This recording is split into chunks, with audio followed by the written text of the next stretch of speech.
sobre el huerto como imagen del alma. Acto seguido procedo a su lectura. El huerto es definido en el Diccionario de Autoridades como el sitio cercado de pared, que es de corto ámbito, y se plantan en él árboles frutales para recreo y algunas veces hortalizas y legumbres para el gasto de casa. Una realidad ligada a la propia subsistencia del hombre, que resulta ideal como símbolo del alma.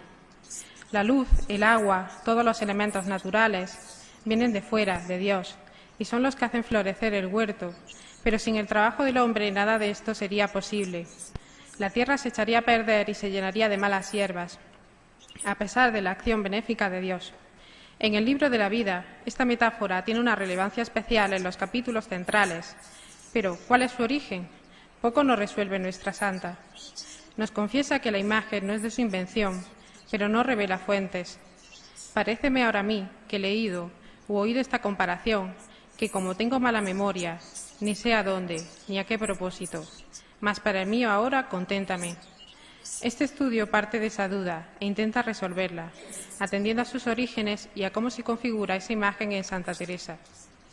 Veamos primero el recorrido histórico de la imagen, en relación con lo que Santa Teresa pudo leer o escuchar. Es cierto que, por circunstancias de la época, Santa Teresa no pudo consultar una Biblia, ya que los que desconocían el latín no podían acceder al libro completo. Sin embargo, sí pudo acceder a porciones de él. Se sabe que pudo poseer en su casa la traducción de Ambrosio de Montesinos de las epístolas y evangelios, y en ediciones sueltas las epístolas, los evangelios y algunos libros del Antiguo Testamento. También accedió a parte de algunos textos bíblicos a través de otros libros, como las Morales de San Gregorio, la Vita Christi de Ludolfo de Sajonia o el Flux Sanctorum.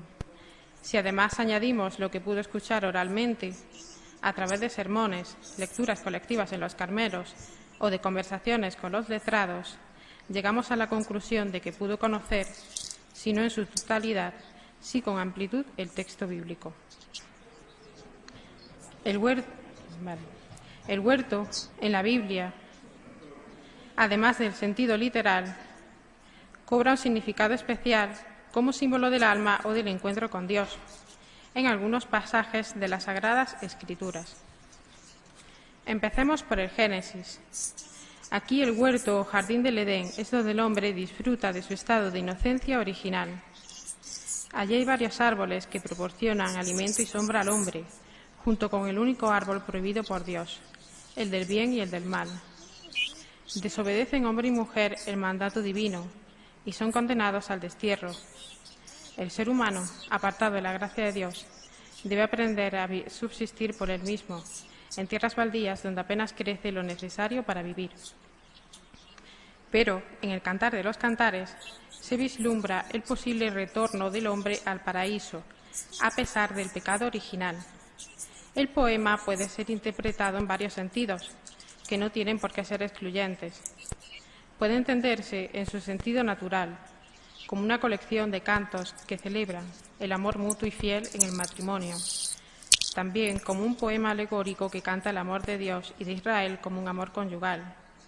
Y, ya solo para los cristianos, de otras tres formas, según se muestre la unión de Cristo con la Iglesia, con María o con el alma de cada creyente. Esta última interpretación, aunque ya fuera del sentido bíblico propiamente dicho, es la más cercana a los místicos. Varias imágenes del texto son especialmente llamativas. Tenemos la descripción de la esposa. Huerto eres cerrado, hermana mía, novia, huerto cerrado, fuente sellada. Nos habla del alma que se ha reservado solamente para Dios. Entre mi amado en su huerto y coma sus frutos exquisitos. Se invita a Dios a penetrar en el alma. Su respuesta es: ya he entrado en mi huerto, hermana mía, novia. Cuando responde a dónde se fue el amado, dice: mi amado ha bajado a su huerto, a las eras de balsameras, a apacentar a los huertos y recoger lirios. Su tarea es conducir a las otras almas. Este sentido se hace más claro todavía si revisamos los libros proféticos. Refiriéndose a la venida de un nuevo profeta, que establecerá de nuevo la posibilidad del encuentro con Dios.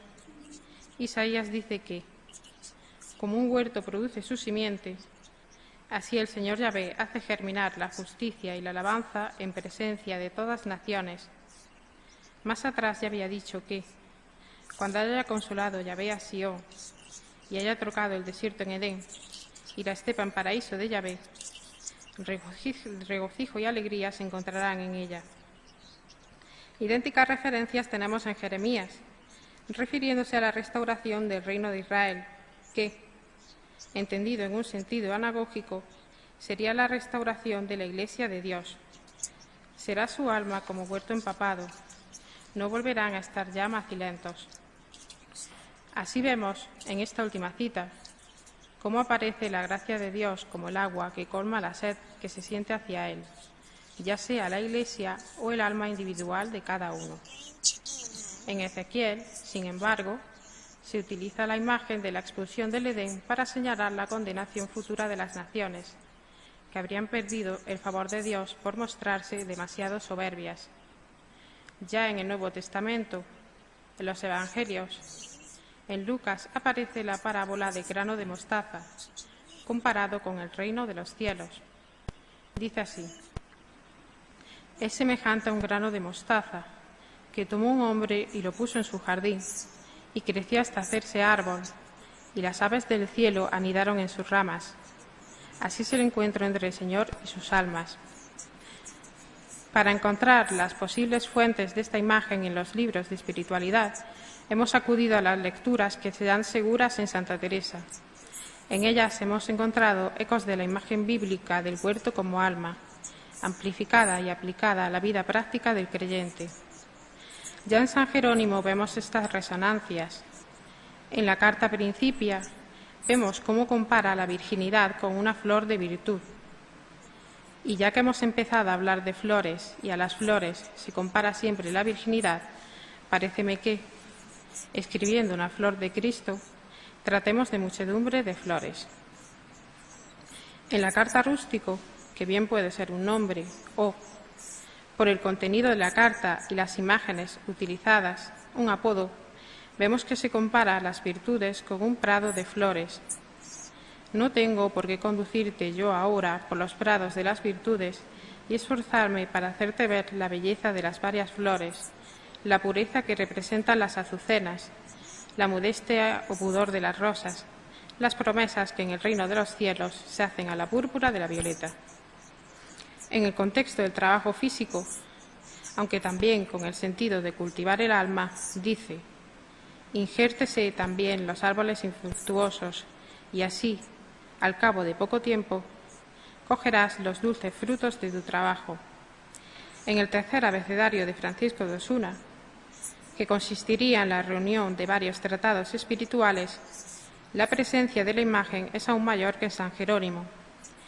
Refiriéndose a los motivos por los que hay que dar gracias, Osuna dice: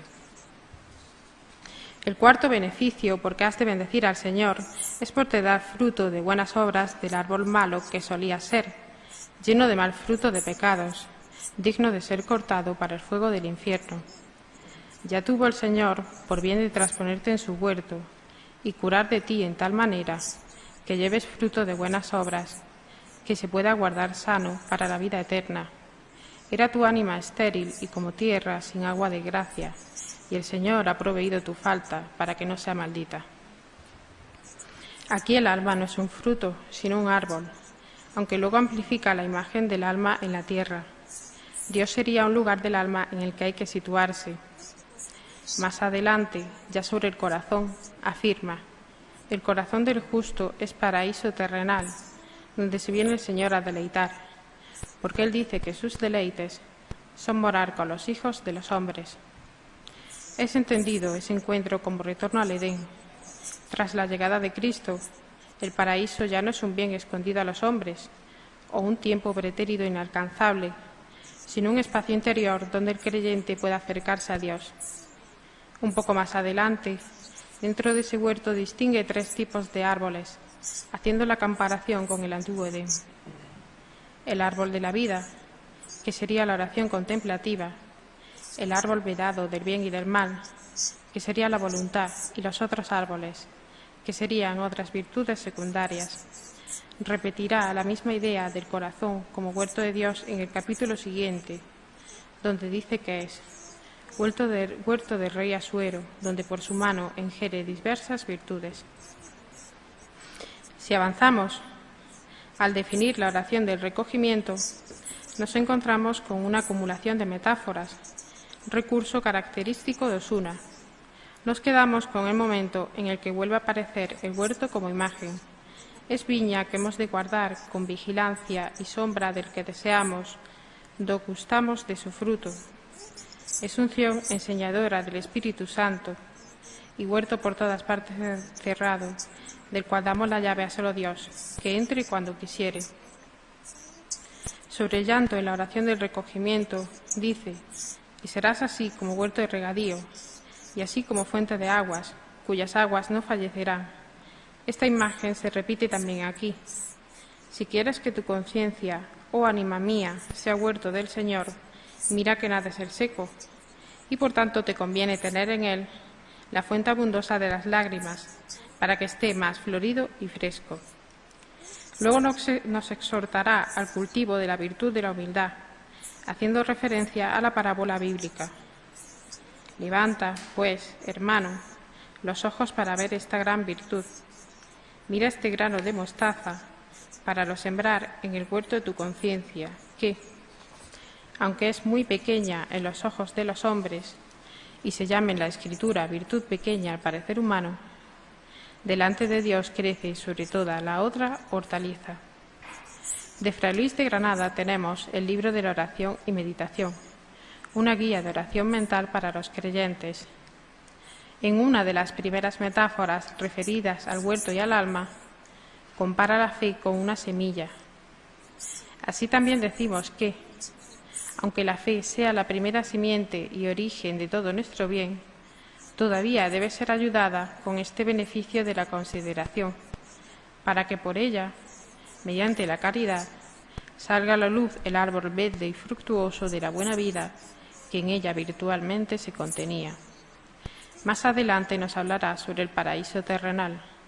Despierta, pues, agora, ánima mía, y comienza a pensar en el misterio de esta Santa Cruz, por cuyo fruto se reparó el daño de aquel venenoso fruto del árbol vedado.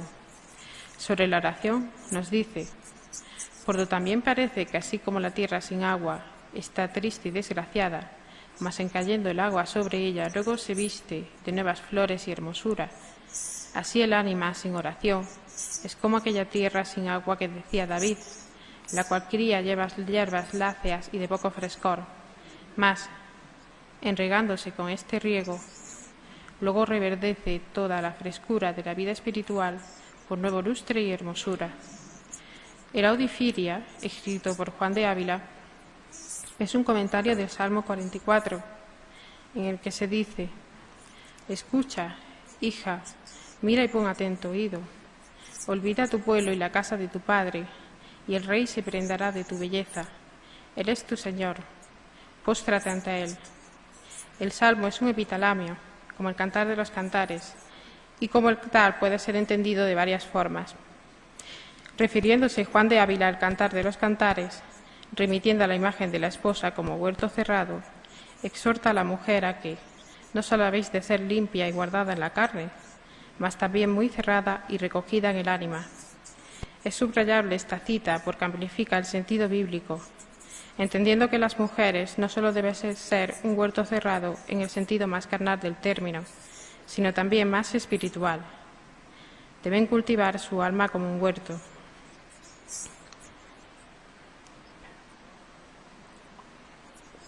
Como última influencia, podemos citar a San Juan de la Cruz. La santa no pudo leer directamente sus poemas, pero sí escucharlos en cualquiera de sus intercambios poéticos. En su conocido Cántico Espiritual encontramos las siguientes estrofas: detente, cierzo muerto, ven, austro, que recuerda los amores, aspira por mi huerto, y corran tus olores, y pacerá el amado entre las flores. En el comentario posterior explica que el huerto es la misma alma. porque así como arriba ha llamado a la misma alma viña florecida, porque la flor de las virtudes que hay en ella le dan vino de dulce sabor, así aquí la llama también huerto, porque en ellas están plantadas y nacen y crecen las flores de perfecciones y virtudes que habemos dicho. También podemos encontrar una explicación a las siguientes estrofas. Entrándose a la esposa en el ameno huerto deseado, y a su sabor reposa el cuello reclinado sobre los dulces brazos del amado, cuando dice que, y es como si dijera, transformado sea en su Dios, que es el que aquí llama huerto ameno, por el deleitoso y suave asiento que haya alma en él. Estas estrofas, que en un principio parecen oscuras, debajo del manzano, allí conmigo fuiste desposada, allí te di la mano y fuiste reparada, donde tu madre fuera violada, quedan aclaradas por su comentario. Hablan sobre la superación del pecado original a través de Cristo, en las palabras de San Juan de la Cruz. Así como por medio del árbol vedado del paraíso fue perdida y estragada la naturaleza humana por Adán, así en el árbol de la cruz fue redimida y reparada. En la literatura profana es más difícil seguir la pista de las lecturas y de la memoria oral de Santa Teresa, porque a partir de su conversión solo lee libros religiosos, pero podemos señalar, de todos modos, algunos antecedentes. En las novelas de caballería, poco poder metafórico e incluso escénico, tiene el huerto como realidad. En, por ejemplo, Las Sergas de Flandián, que se cita como lectura segura de Teresa de Jesús, se prefiere la utilización del término floresta, que hace alusión a un paisaje más salvaje y exótico. Parece que, en este sentido, la mayor influencia ha sido por parte de las canciones y romances populares que, por vía oral, llegaron al imaginario de la santa. En su escritura se reflejaron en la divinización de poemas de amor profano, pero eso no niega que también pudiesen influir en la composición de sus obras en prosa, debidamente transformadas para la comunicación de sus experiencias místicas. El imaginario popular, la utilización de imágenes procedentes de la naturaleza, alude con frecuencia a las relaciones entre hombre y mujer. El huerto vergel puede ser tanto el lugar de encuentro de los enamorados o el mismo encuentro de los enamorados, como el romance de Vergilios, refiriéndose a la unión entre los esposos. Ya llaman un arzobispo, ya la desposan con él, tomárala por la mano y llévasela a un vergel. También puede señalar, ya exclusivamente desde el punto de vista de la mujer, la vivencia del amor. Dentro en el vergel moriré, dentro en el rosar matarme han. Yo me iba, mi madre, la rosa a escoger, hallé mis amores dentro en el vergel. O en este poema que, aunque en tercera persona, también está centrado en la figura femenina. Cogía a la niña, la rosa florida, el hortelanico, prendas le pedía. El olvido se vive como el marchitamiento de la naturaleza. Que todos se pasan en flores, mis amores, las flores que han nacido, del tiempo que os he servido, derríbolas vuestro olvido y disfavores. Pero también el hombre puede ser un vergel donde la mujer siembra su amor, como sucede en este primer poema. Una dama me diera una flor, tómela y sémbrela en mi corazón. De ella me salieran 1000 ramos de amor. Y en este segundo, entraste, mi señora, en el huerto ajeno, cogiste 3 pericas del peral del medio, dejárades la prenda del amor verdadero. Antes de analizar el papel que han jugado las lecturas de Santa Teresa en la utilización metafórica del huerto, creemos conveniente detenernos en el recorrido que tiene la imagen a lo largo del libro de la vida. La santa utiliza indistintamente la palabra huerto, huerta y vergel para referirse al mismo concepto, aunque como sepamos no sean exactamente sinónimas. La huerta sería el sitio o lugar donde se plantan hortalizas o legumbres y tal vez árboles frutales, y el vergel una clase de huerto ameno, especialmente plantado para la recreación. Asimismo, es destacable el uso del término hortelano, que se refiere al trabajador de la huerta o del huerto, y hace alusión a la labor individual de la persona, o incluso también de Dios, sobre su espacio interior.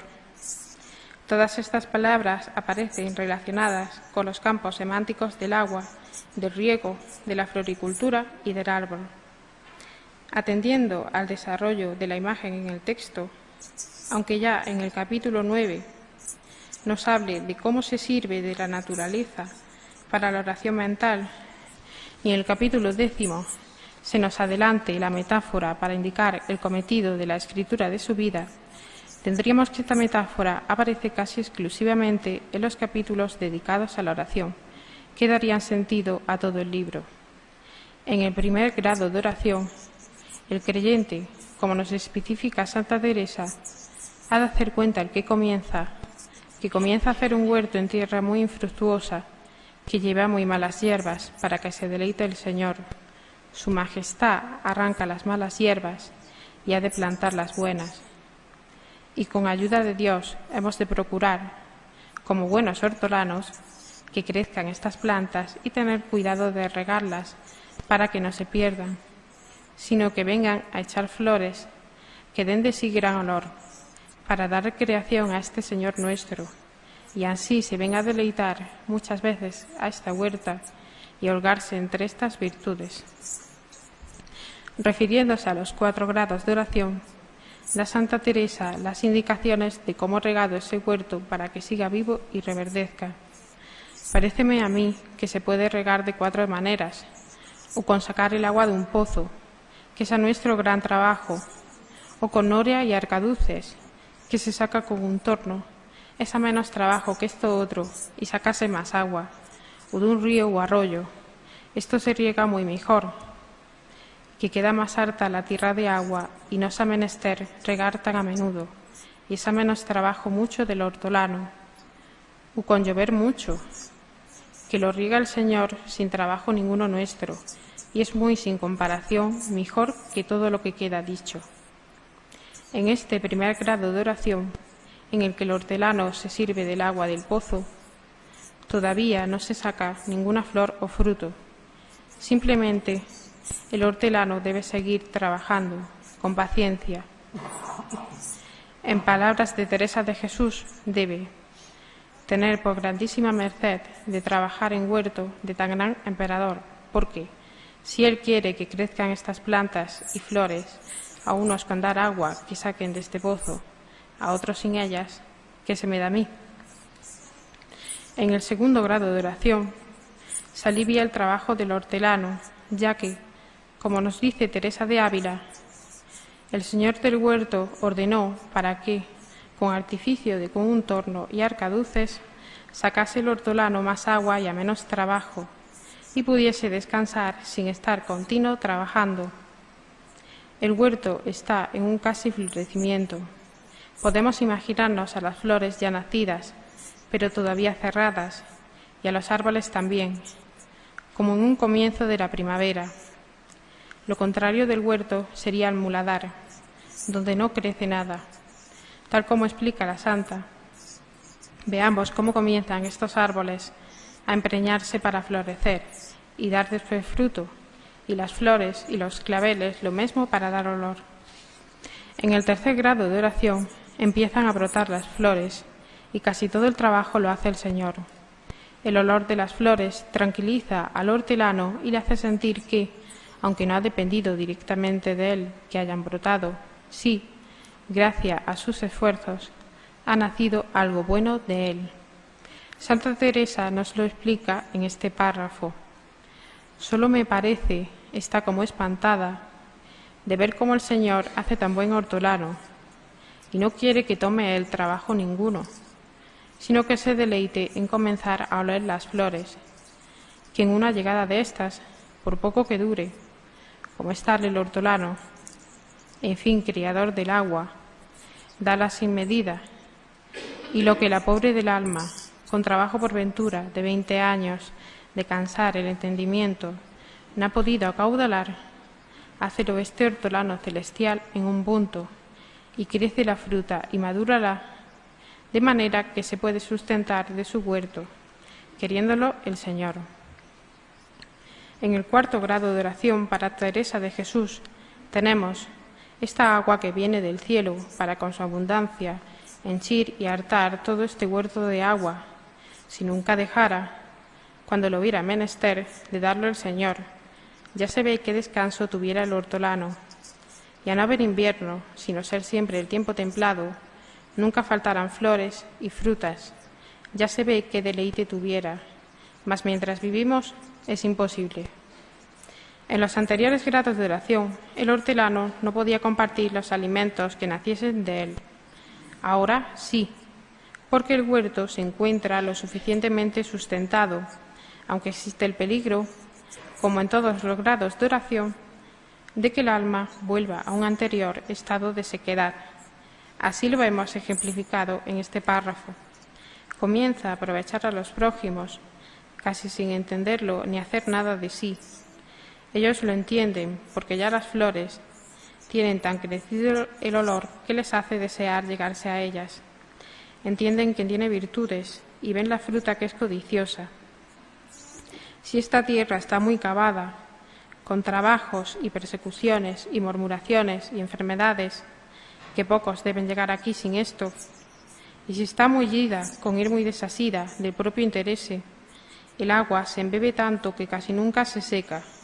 Mas si es tierra que aún se está en la tierra, y con tantas espinas como ya al principio estaba, y aún no quitada de las ocasiones ni tan agradecida como merece tan gran merced, tórnase la tierra a secar.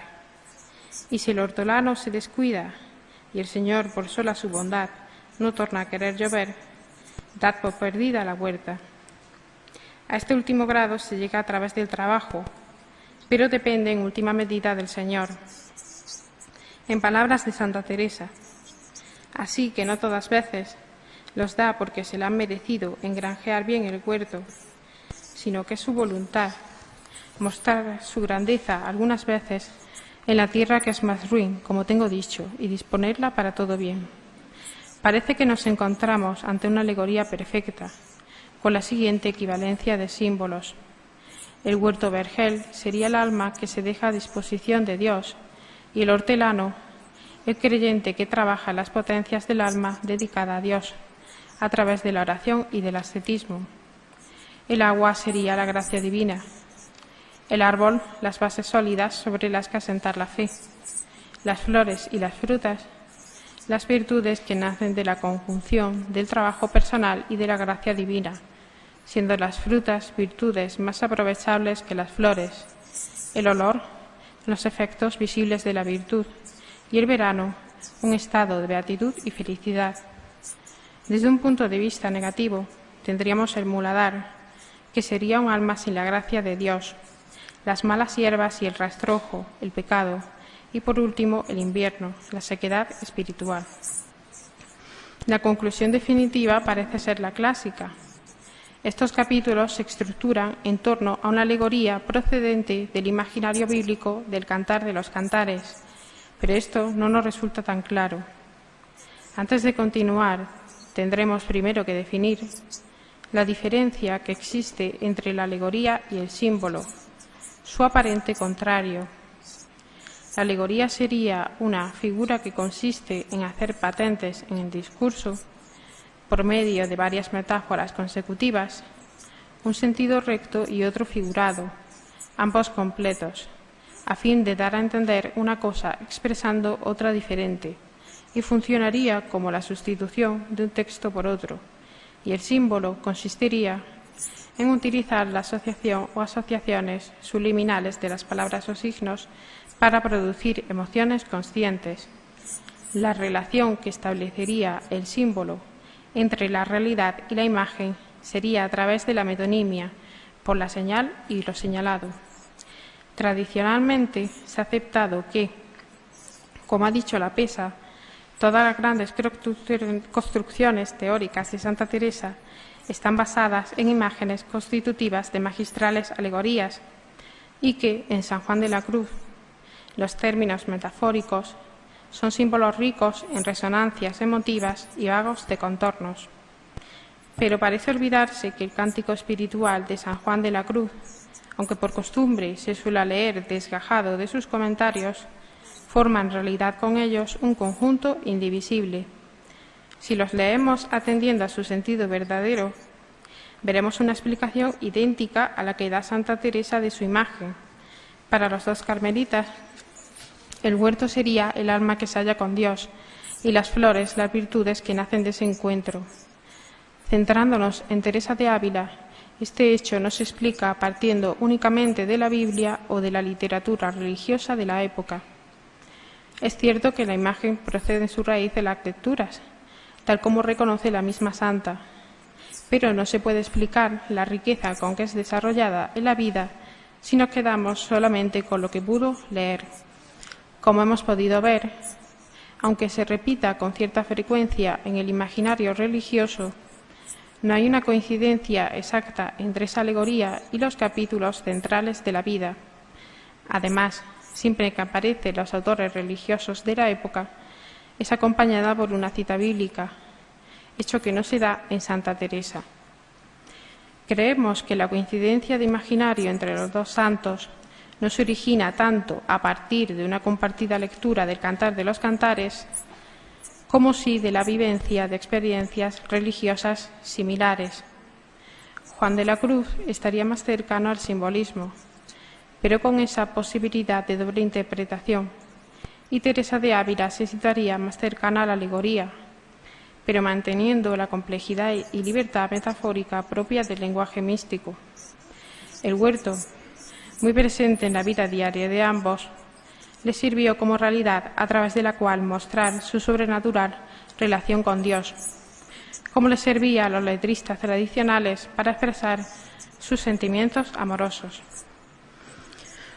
Como dijo el granadino Emilio Orozco, en sus libros, más que recuerdo de su lectura, lo que nos queda es la memoria de la experiencia espiritual que ello le hizo vivir o el hallazgo de un término o comparación para expresar sus vivencias personales. Bueno, esto ha sido todo, espero que le haya gustado. Gracias por su paciencia.